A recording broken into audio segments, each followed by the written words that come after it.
Hey family, Aaron here to tell you about our latest sponsor, Studio Sweden headphones.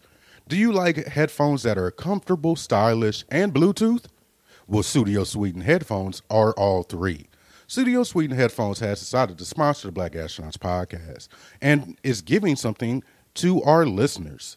If you type in BAPPOD at checkout, you will get 15% off and worldwide shipping. So go to studioswedenheadphones.com and use the code BAPPOD. Now on to the show. Ladies and gentlemen, welcome to RUNE Reviews Westworld Recap. That is like the worst title we have of all the shows. Yeah, you picked it, nigga. So, well, I picked RUNE, but everything else is just unfortunate circumstances. Let us RUNE review where we we'll figure it out. We'll workshop that. We'll workshop that. Maybe I can come up. I come up with all the good names and awards. Don't do that. I came up with the Spike Lee Award, Stacey Dash Hall of Fame. The history books just seem to have changed, just like in real life. Whatever. Anyway, excuse me. This is a recap for Westworld Season 2, Episode 2. I'm hosting. This is Fiq Blurtman. Still high off my power trip from the last episode of Black Astronauts. With me is Aaron B. No doubt. What's good? A lot and a little. We are also coming off of Infinity War high, which we'll have to say for tomorrow night. But yeah, I think we were both just saying it kind of clouded this episode. Yeah, it was like I tried so hard to focus on this episode, but all I could think about, a dope episode. Yeah, and all I could think about was infinite sadness, just sadness. Is watching people. Well, I guess it's possible people might hear this and not have saw. Yeah. So let's. I'm happy. I paused myself there. I would hate to spoil or anything because spoilers for this movie have been probably the worst ever. Yeah, it's been rough. But you know what though, the quality of the movie, I see why people just had to talk about it. So I ain't really mad. Definitely. Our group did a good job. Good job, guys. Y'all did good job. Good job. My side group, not so much. I tried. And then the rest of Facebook just trash dumpster fire. But let's get to the particulars. So this is like I said, Black Astronauts podcast. We are an adult podcast. We bring you a plethora of shows, from couple stuff to political commentary to the ladies doing their thing. And this is our kind of nerd section of the show's network where we talk about general nerd interest stuff, games, movies, comics, and really good TV shows. And we recap things like we do in tonight. We recap last season of Westworld. You can find that if you are a Patreon patron. Speaking of our Patreon patrons, we got to give a shout out to those people. But I don't have that pulled up, so I'm going to have my producer extraordinaire cut this part out as I open up our Google Drive. I should leave all this shit in too. And don't have the fastest internet. Where's Rock with the I'm not a rock nigga. And yeah, all right, there we go. So, as I was saying, if you want to hear our take on last season's episodes, which, humble brag, we were up on it first, not just because we just have such great taste, which is also true, but because we got invited by HBO to come and participate in the pre-screening of the first two episodes. I went to a dope-ass event in Atlanta last year, went to another dope one this year, and, we set it up to make sure that we, put the show on the map, and it didn't need much help from us because the show is fucking amazing. And if you want to check out all of that goodness, you have to become a Patreon patron. Our Patreon patrons help keep the show afloat. They have helped us release new logos in the last couple of weeks. I'm sure you've noticed. Yeah. They've helped us keep. Side note, the logo will be dropping tomorrow. So as of you hearing this episode, the old logo is gone. I told you at the beginning of the month I was taking it off, so that was your chance. And the new logo is coming out on tomorrow. So by the time you hear this, it'll be up. Awesome. So that's possible because of y'all. So quick shout out to all our Patreon patrons.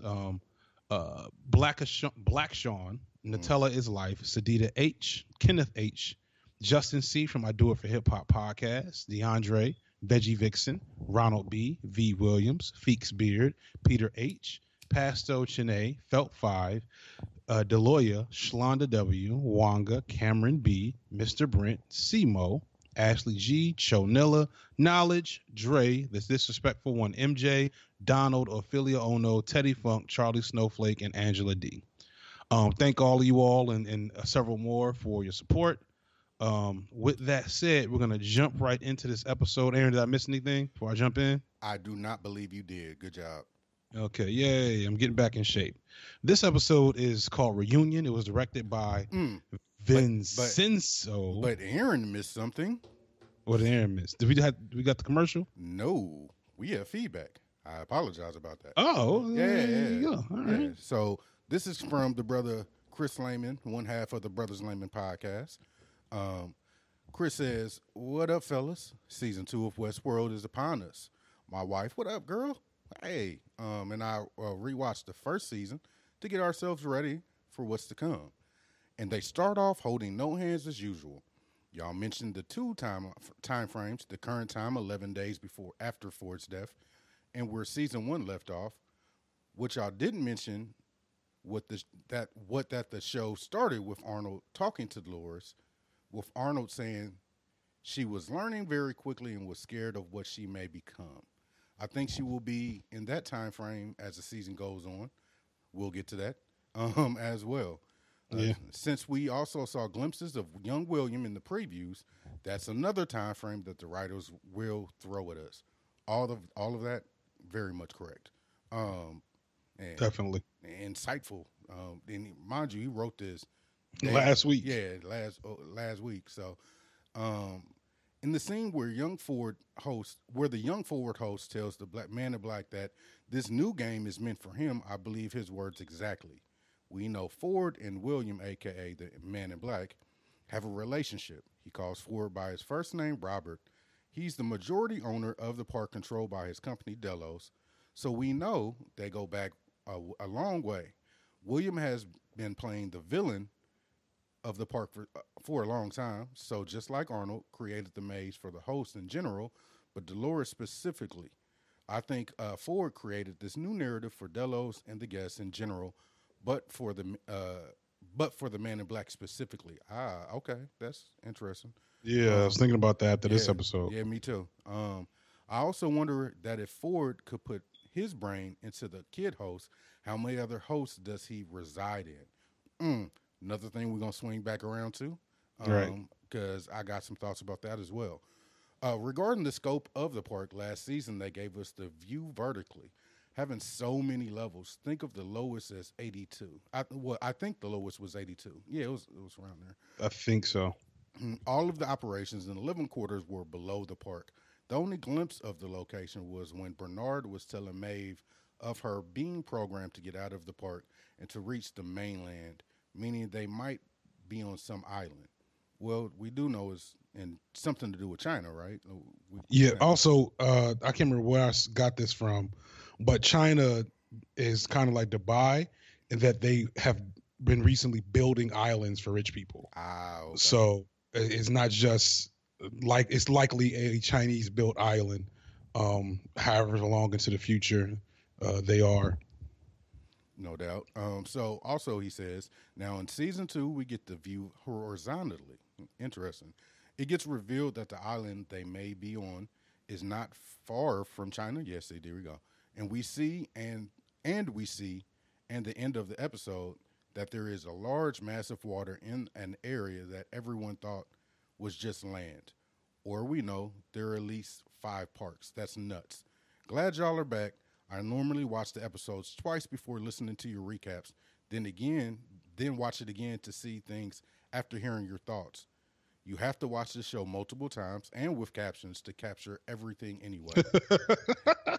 And then it's like a part-time job in this motherfucker. It's so because like wait, it's 5 islands? Yeah, it's 5 islands. Or it's 5 parks. 5 parks. So I know we got Westworld and Samurai World, and you said there might be Future World. Yeah, there's a possibility of Future World. Which is interesting because we're already in the future. So what Or is Future World to or the future? see here. Let me just read out the last part of it. Oh well, even when you then you may not have enough time. Okay, yeah, you're right. Later, Chris, one half of the brothers Layman from the Black Is Network. What up, though? So let's get into this episode because there's some things I want to talk about that Chris brought up. The main one being, why do we think that these hosts aren't human? Like, what at this point, like, why do we think that? Because this is what I think the ultimate goal of Delos is to take rich people and put them into hosts so they can live eternally. So I think that's part of it. But he also on started some alter carbon shit, right? But he also mentioned that they were judging people. It's a place for you to be judged, and I don't know what that is about. You know, so you missed that from this episode because this episode revealed that the park is Facebook on steroids. All the data mining stuff we got from Facebook and that came out about Facebook last month and a half, that was one of the park's main focuses. On top of that, they now have blackmail on some of the richest, most powerful people in the world, so they can control everything. Right. So like by setting up this park as this benign, seemingly just fun, come and get your rocks off and kill people place, they now have, the hosts are all recording everything. That's something they didn't reveal last season that they revealed this season in the first episode. The hosts record everything they see. So like every time, people came in and strangled people to death in the park, that's now on record. Not to mention that they can also now data mine. Okay, so how many of our Southern American millionaires who are white men strangled women in the last 20 years? And they can run that. Like, I'm starting to get into my new shit. But I'm with you also. But you see what I'm saying? Like, let me add on. What if the world still doesn't know about Westworld? You know how many things that are inclusive only to rich people? Like, right, that's true. What if the world doesn't know about Westworld and they have that capability to go like, well, now we know all this shit on you, and you know, like they look human, like the robots look human, they bleed. So, what if it's one of them true 1%er concepts and clubs but now that which makes the blackmail from it even more impactful. Well, that's what I'm saying. It makes the blackmail even worse because they look like they're strangling and like pillaging villages and killing. It hasn't been normalized to the rest of the world. Mm-hmm. Like if a guy, what was it, Anthony Weiner, that sent a picture of his dick to multiple people on Twitter for some reason. So that was like awful still, but it wasn't as awful as it would have felt 15 years ago. Right. When dick pics weren't a thing. Exactly. Yes. So that's another thing. But let's jump on in. So the first thing I want to talk about with this episode is that they clearly it's the best version. Again, I have to compare it to Game of Thrones last season. In that they're jumping the shark, but it's perfect. Does that make sense? They embraced what we said they were going to embrace. They said, "Fuck it, let's go full anime. Let's just do it." It really is Psychopaths. Yes, absolutely. You know what I'm saying? Psychopaths was one of the first ones I thought of when I thought about this. Yeah, they're doing a whole lot. They're dropping a whole lot of narrative elements. They're you really just going full speed ahead with shit. And they're like, look, either you're gonna keep up or you're gonna watch something else. Because that's us. We do this now. So I love it for that. I love it for being able to jump the shark effectively. It's not Jon Snow fighting a dragon or a million White Walkers and kind of standing there for no reason. It's perfectly woven so that nothing takes you out of the show. Right. So that's the first thing. So we start with flashbacks. We see the real world. So that's my other thing. Are we sure we're seeing the real world? Like, man, like I'm just saying. Let's he said he moved his family so he was closer to the park. Like, are we sure we're seeing the real world, dog? Like, I'm not 100% convinced that we are. I feel like we're seeing the real world in those flashbacks because that would be a lot. Like, narratively speaking, the story would begin to fall apart if not only were we in flashback, we were in a flashback in a false memory by robots. Well, no, you know what I'm not saying? necessarily a false memory, but say, for instance, that's the beginning of Future World. Like, maybe Bernard set it up to where, like the workers got to, like all these people that are underground, they got to have kids, they got to work. Like, you can't tell me that Delos has 85 feet or 85 floors underneath the earth, and then that's just normal. You know what I'm saying? Like, it makes me think that the people live there as well. What I'm getting to. I mean, I'm sure people do live there, but I just think that's too tinfoilish. I need more proof. Okay. Of that particular theory. I mean, I've been wrong before. I will admit when I'm wrong. Right. But either way, it was still interesting to see kind of. I was wondering how they were going to fit the Man in Black, William's younger self, back into the story. Shout out to that actor. What is his name? Because his is really impressive. If you call that, he was basically doing a Ed Warren impression as he was acting. Did you notice? Did you peep that? Ed Warren or Ed Harris? Ed Harris. I'm sorry. I was like, who is Ed Warren? Let's see. That's his. But you know what's wild about this whole thing is, I'm still not convinced that he's evil, right? Like, I'm still. Well, I'm not gonna. Yeah, you're right. But at the same time, he has some very evil fucking scenes in this movie. I mean, in this show, like some uncomfortable, like especially those moments with Dolores. It's like, this is really uncomfortable in a way that it shouldn't be if he's the hero. You know what I'm saying?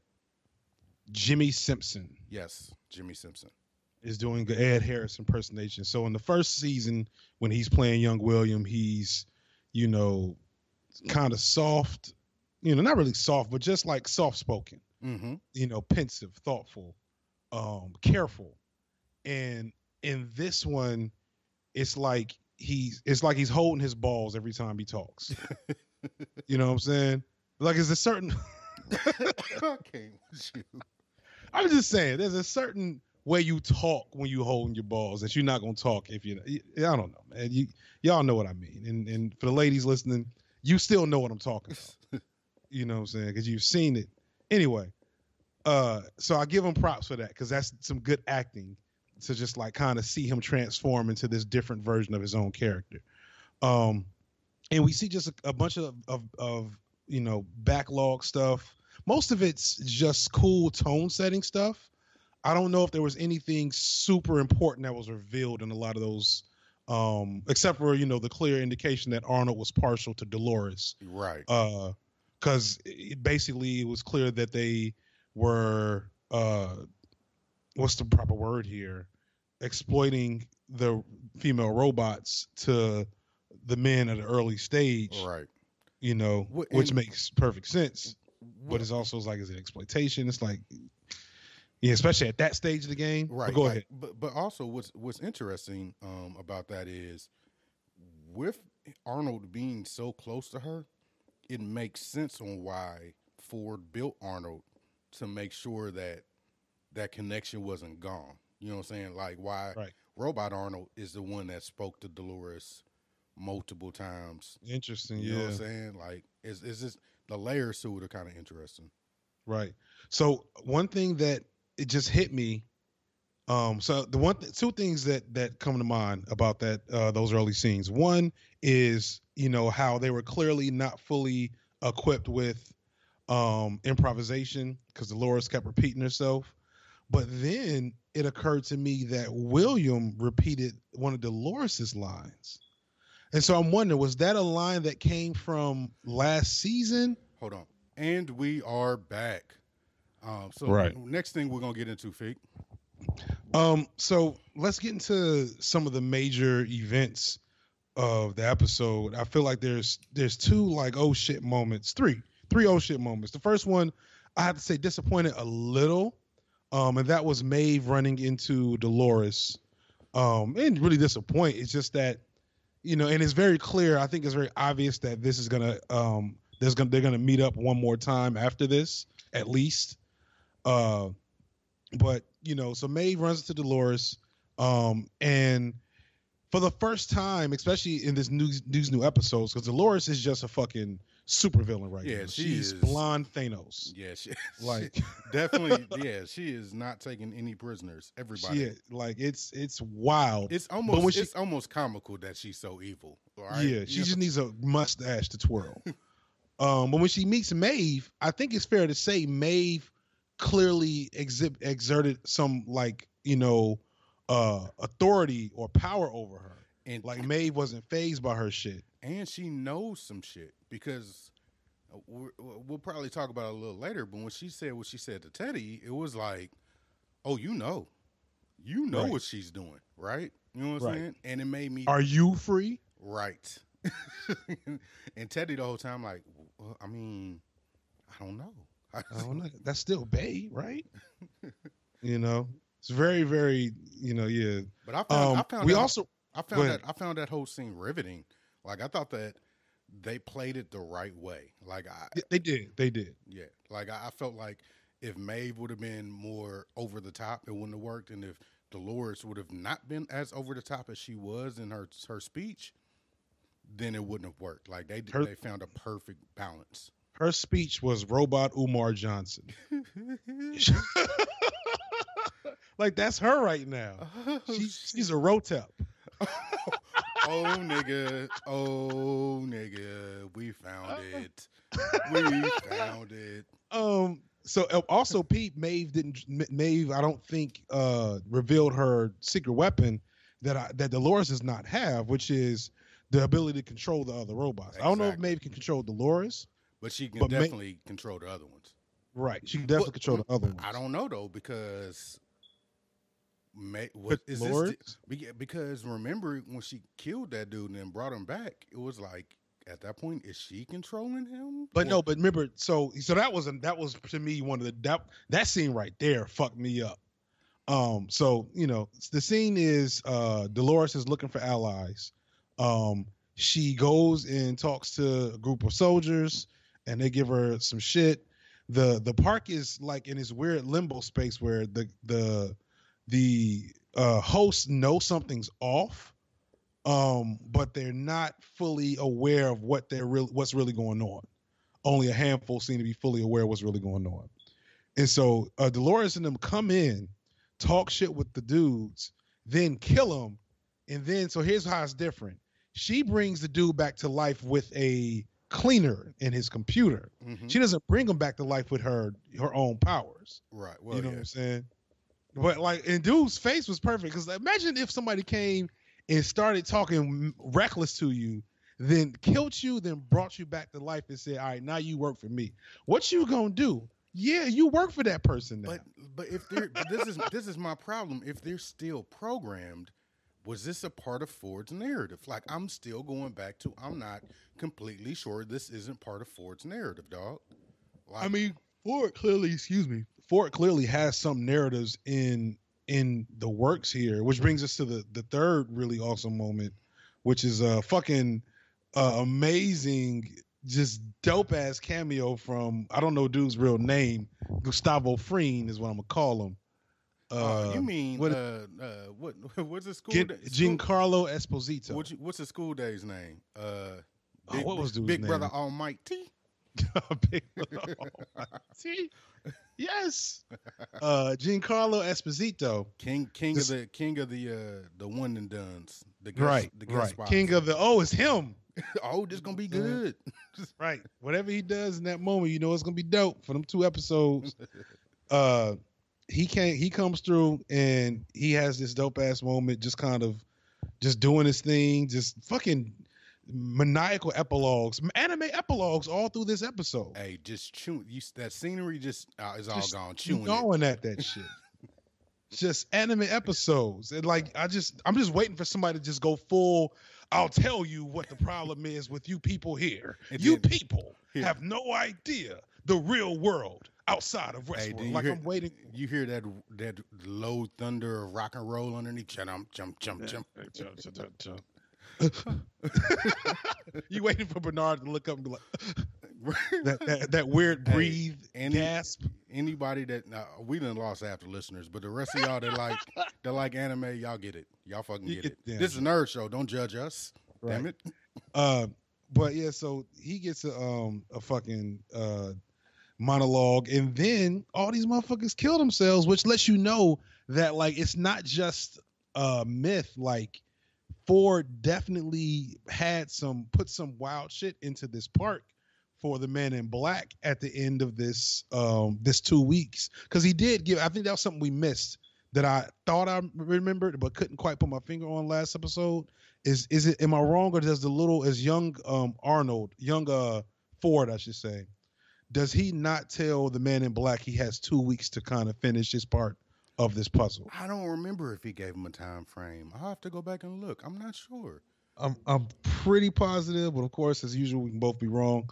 But clearly, whatever he had planned was not like, this is not the part glitching in on his behalf. This is like some shit that was clearly a part of his entire master plan at this point. He's like Jigsaw right now. Well, you got to think about this as well. Remember, Ford was the only one that could just like wave his fingers and stop the robots, right?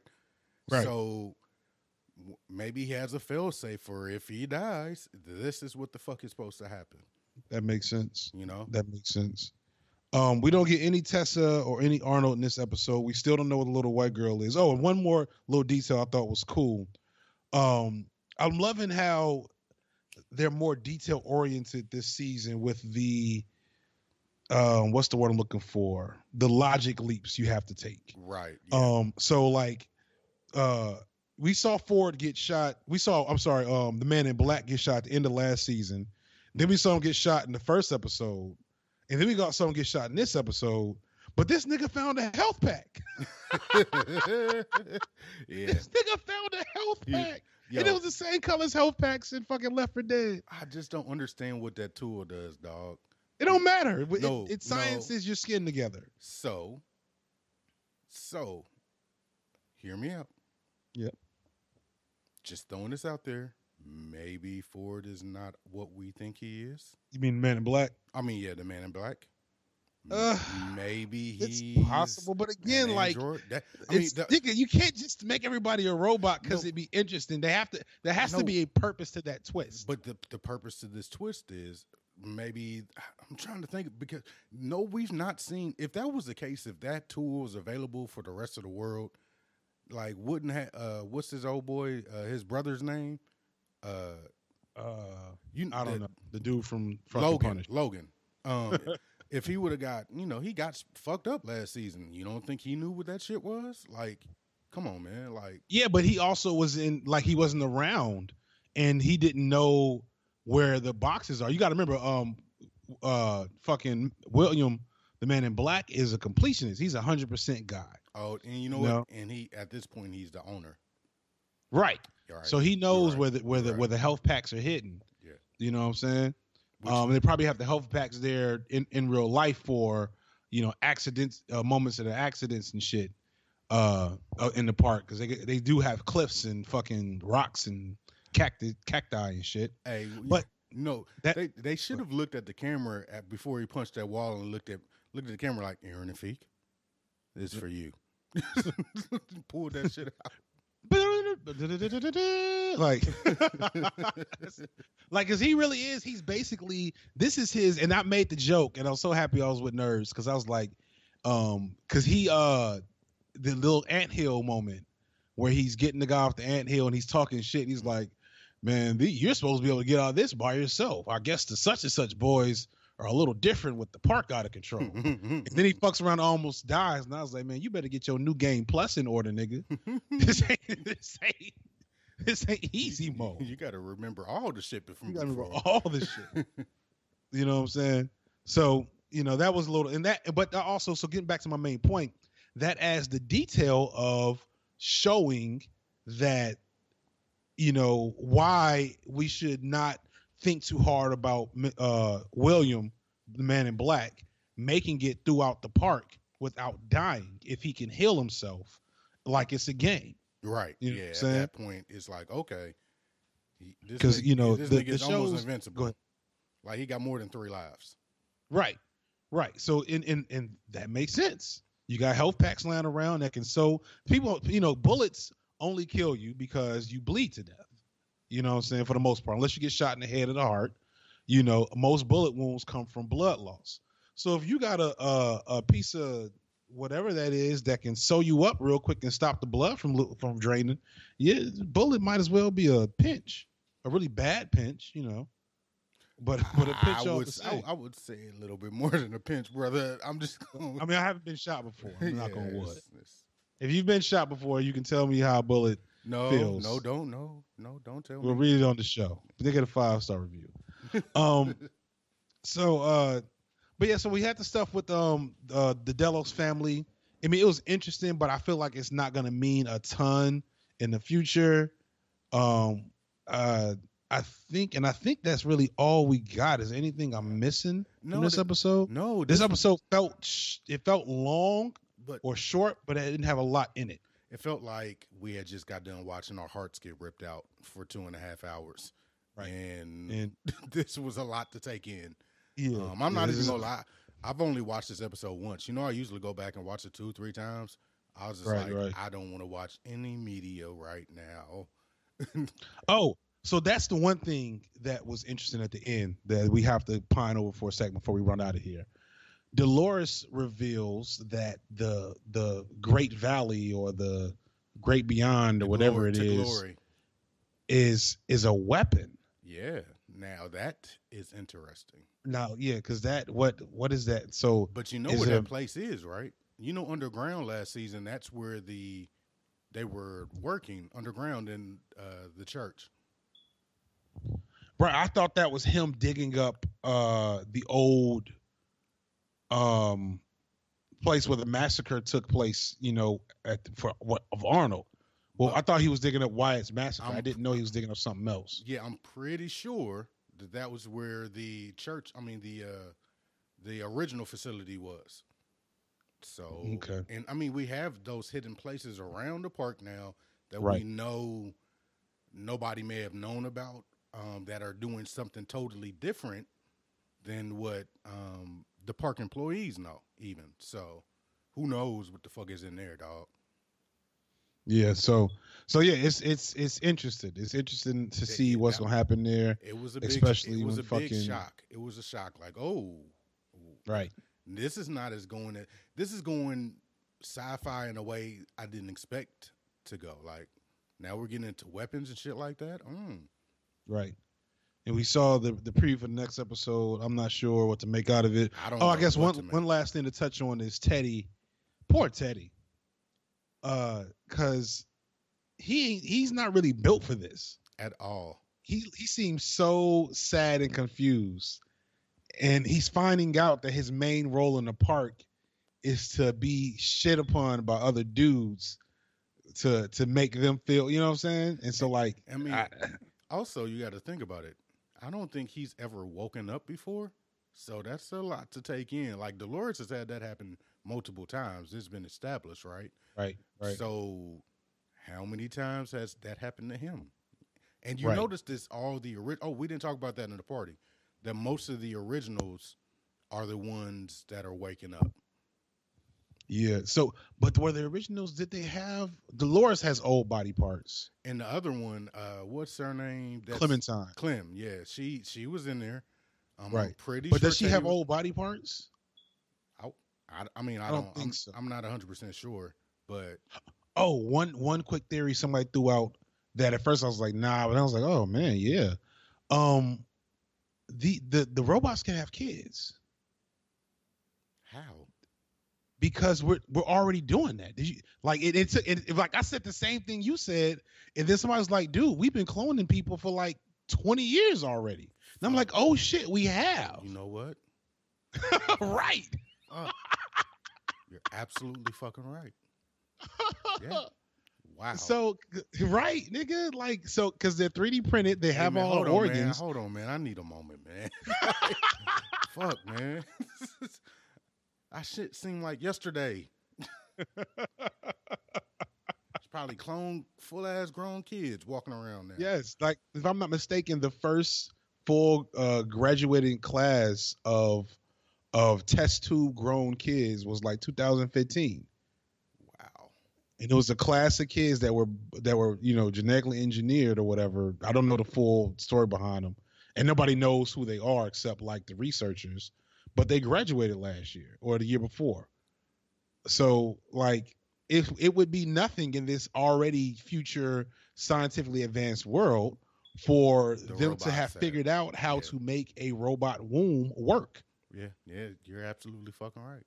Yeah, which is why Maeve might have an attachment.